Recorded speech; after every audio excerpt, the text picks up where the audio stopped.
We can speak now to Poland's Deputy Foreign Minister, Marcin Przydacz. Thank you very much for being with us. And first of all, on this cutting off of gas supplies, how damaging could that be for your country? Well, first of all, of course, to say that it was an unfriendly step taken by Russia is to say nothing.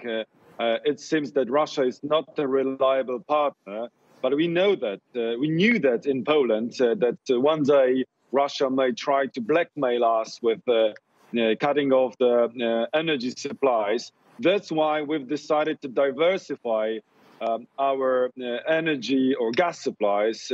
The conservative government of Poland decided many years ago to build a LNG terminal. So we do have LNG supplies from the US and Gulf countries, but we do have also many interconnectors built recently, in recent years, so we can get to gas also from our neighbors. And finally, what we've done recently again is to build a Baltic pipeline, a kind of connection with Norway, so that we can also import Norwegian gas. Our storages are in 90% full, so we will manage with that, don't worry. But it shows only that Russia can play again energy as an instrument to get their political goals. Well, that's interesting. Given all those other sources that you are mentioning, how close do you think you are to being able to rely on your own other sources and not have to deal with Russia at all? Are you close to that? We've been already planning since the current contract with Gazprom will be terminated, should be in the end of this year. So that was the last day of possible energy supplies from Russia.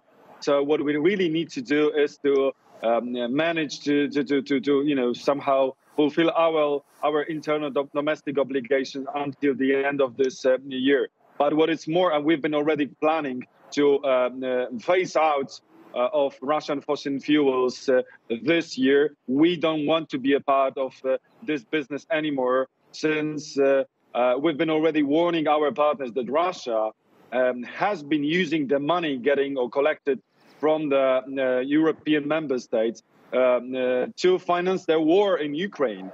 So this is a very bad business for all of us, and we've been advocating a complete ban on fossil fuels from Russia. I hope that our German and other partners, Dutch partners, will follow our example and cut off all of those energy links with Russia.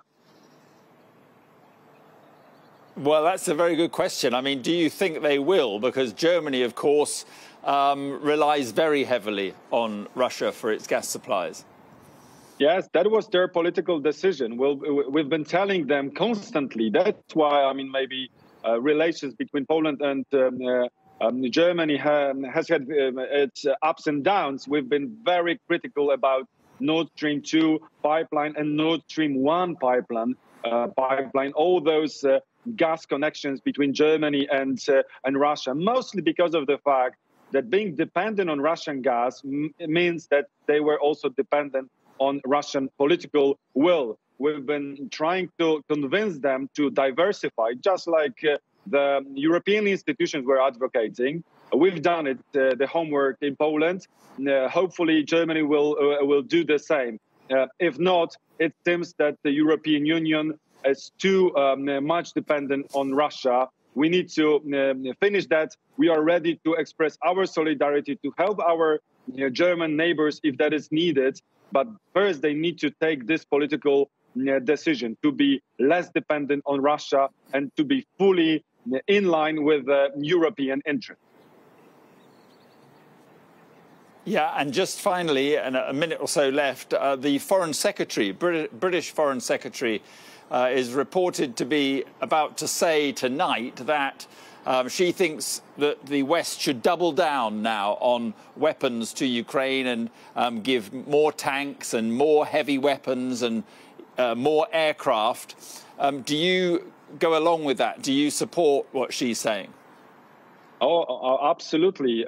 We are one of the most active countries with regard to the not only humanitarian or financial support to Ukraine, but in terms of military equipment. We've already gave our Ukrainian neighbors military equipment worth $1.7 billion. So that's a lot. Also, the heavy equipment.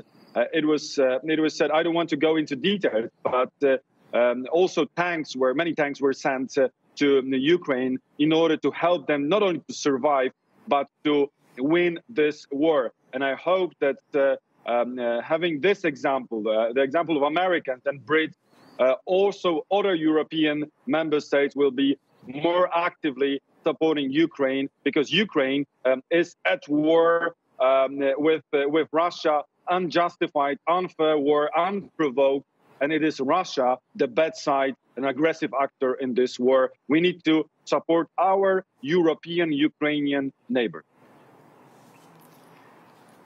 Okay, Marcin Przydacz, thank you very much indeed for your time.